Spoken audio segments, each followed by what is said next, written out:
Hello，大家好，今日大少裝修之後咧嚟到粉嶺嘅皇后山村，呢、個單位面積大係380尺，屋主樓仲係3房1廳。今次個單位裝修風格行呢個簡約嘅裝修路線，我哋希望一種簡約同時尚嘅感覺。非常感謝業主上任專進本公司嘅高基本裝修套餐加設計工程。今次嘅工程係包括客廳房間嘅地磚更換、真地到廚櫃飾櫃並蓋玉屏。仲有包括全屋傢俬、水電、清潔費、假天花 LED 燈同埋全屋嘅油漆嘅，合共係236000蚊電工包費，我哋仲冇其他附加費用以實為本嘅。廚房方面，我哋保留咗原有嘅地磚、瓷磚同埋廚房門。廚房嘅櫃身我哋採用咗上下櫃嘅設計，櫃身嘅顏色選用咗深藍色。左邊嘅位置我係留咗放焗爐嘅空間。而右手邊嘅位置，我哋都留咗放洗衣機嘅空間。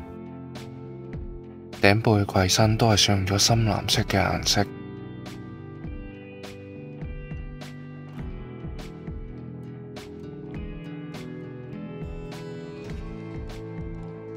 中間嘅位置，我係整咗2塊不鏽鋼板嘅，咁可以容易打理同埋清潔。廚房門外面頂部嘅位置，我係整咗一個吊櫃，咁可以增加儲物空間。右手邊嘅位置留咗放雪櫃嘅空間。嚟到廁所方面，我係同樣保留咗原有嘅地磚、瓷磚同埋廁所門嘅。浴屏方面，我係整咗黑色嘅圓拱形玻璃浴屏。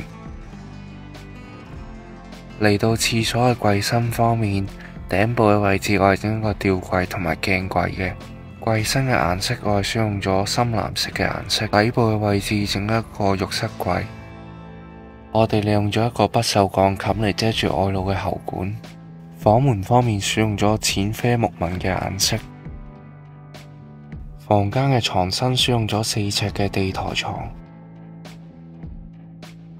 床身左手邊嘅位置我係整一個 L 型嘅大衣櫃，衣櫃門選用咗趟門嘅設計，而左手邊嘅位置我哋都整咗一張書台嘅。